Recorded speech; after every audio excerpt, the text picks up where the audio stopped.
Welcome to The Explainer. If you are in the business of importing from China, you already know that navigating the supply chain is where your margins are ultimately won or lost. Today, we're diving deep to settle a massive ongoing debate for e-commerce entrepreneurs and procurement pros sourcing in 2026. We're tackling the core question every single buyer faces when trying to track down the absolute best manufacturing prices without getting burned. You're looking for that perfect sweet spot of cost, safety, and scalability, right? So between Alibaba and 1688, which one truly deserves your hard-earned sourcing budget? Here is our roadmap for today. We'll cover 1. The Great Sourcing Divide. 2. Why the Price Gap. 3. Which platform fits you. 4. Mastering the 1688 Workflow. And 5. The Hybrid Playbook. Let's jump into part 1, the Great Sourcing Divide. Look, both of these platforms are owned by the Alibaba Group, but they're playing entirely different ballgames. Alibaba is your international storefront. It speaks English, it caters to global importers, and it's fully optimized for cross-border trade. But 1688, that's the local factory floor. It is the domestic wholesale engine built strictly for the Chinese market, operating entirely in RMB. Moving right along to part 2, why the price gap? Here's the kicker. Products on 1688 are routinely 20 to 40% cheaper, sometimes way more, than their exact counterparts on Alibaba. And to be crystal clear, we aren't talking about cheap knockoffs here. Buyers routinely find the exact same factory selling the literal exact same item on both platforms, but with a massive price discrepancy.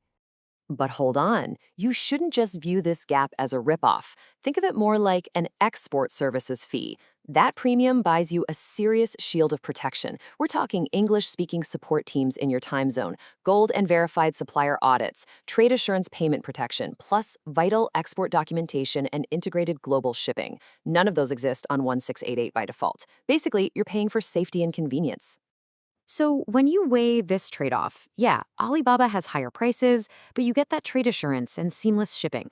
168 absolutely crushes it on price and minimum order quantities. We're talking just 1 to 50 units sometimes, but you've got to navigate Alipay and wrangle your own shipping agent.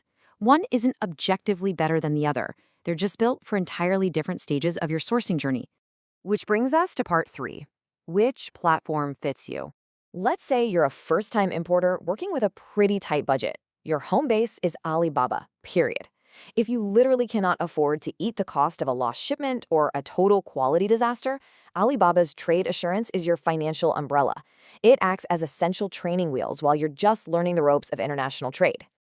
Now, shifting gears for a second, if you're an established e-commerce seller and your main goal right now is testing new products, 1688 is absolutely your best friend. Why? Because domestic wholesalers over there routinely accept incredibly low minimum order quantities, like just 1 to 5 pieces. You get to validate your product's market fit on the cheap before dropping serious cash on a bulk inventory run. And what if you're a brand owner building out a private label? You'll want to hunt down the actual factories with real packaging lines on 1688 to lock in that baseline domestic pricing. But here's the absolute pro move. Always cross-reference that supplier on Alibaba. You want to make sure they have a verified history of exporting and can actually provide the right documentation to get your goods through customs smoothly.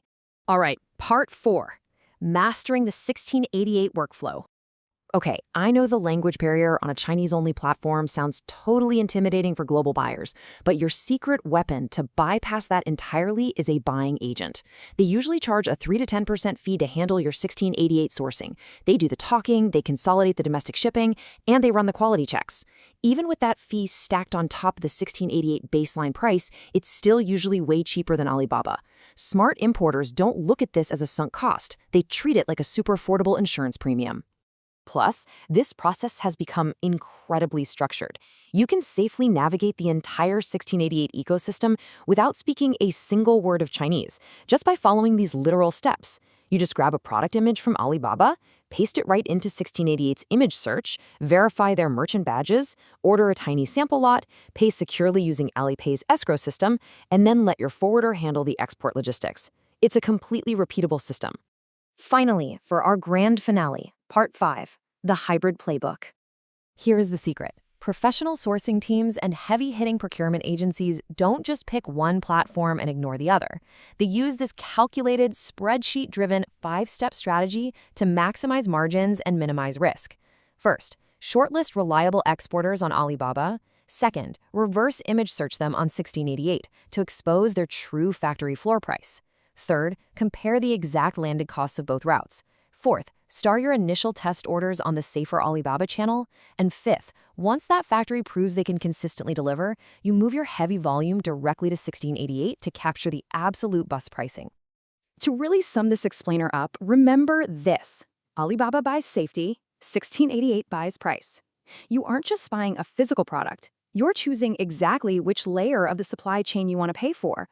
Alibaba exposes that export layer, giving you safety, English convenience, and export readiness. 1688 strips all that away to show you the raw factory floor, giving you ultra-low MOQs and direct rock-bottom pricing. So, I want to leave you with this thought to really chew on before you place your very next sourcing order. Take a hard look at your current supplier relationships. Are you paying for safety that you honestly no longer need? Or, on the flip side, are you risking your hard-earned margins purely for the sake of convenience? Figuring that out might just reshape your entire business model this year. Thanks for hanging out with me for this explainer, and happy sourcing.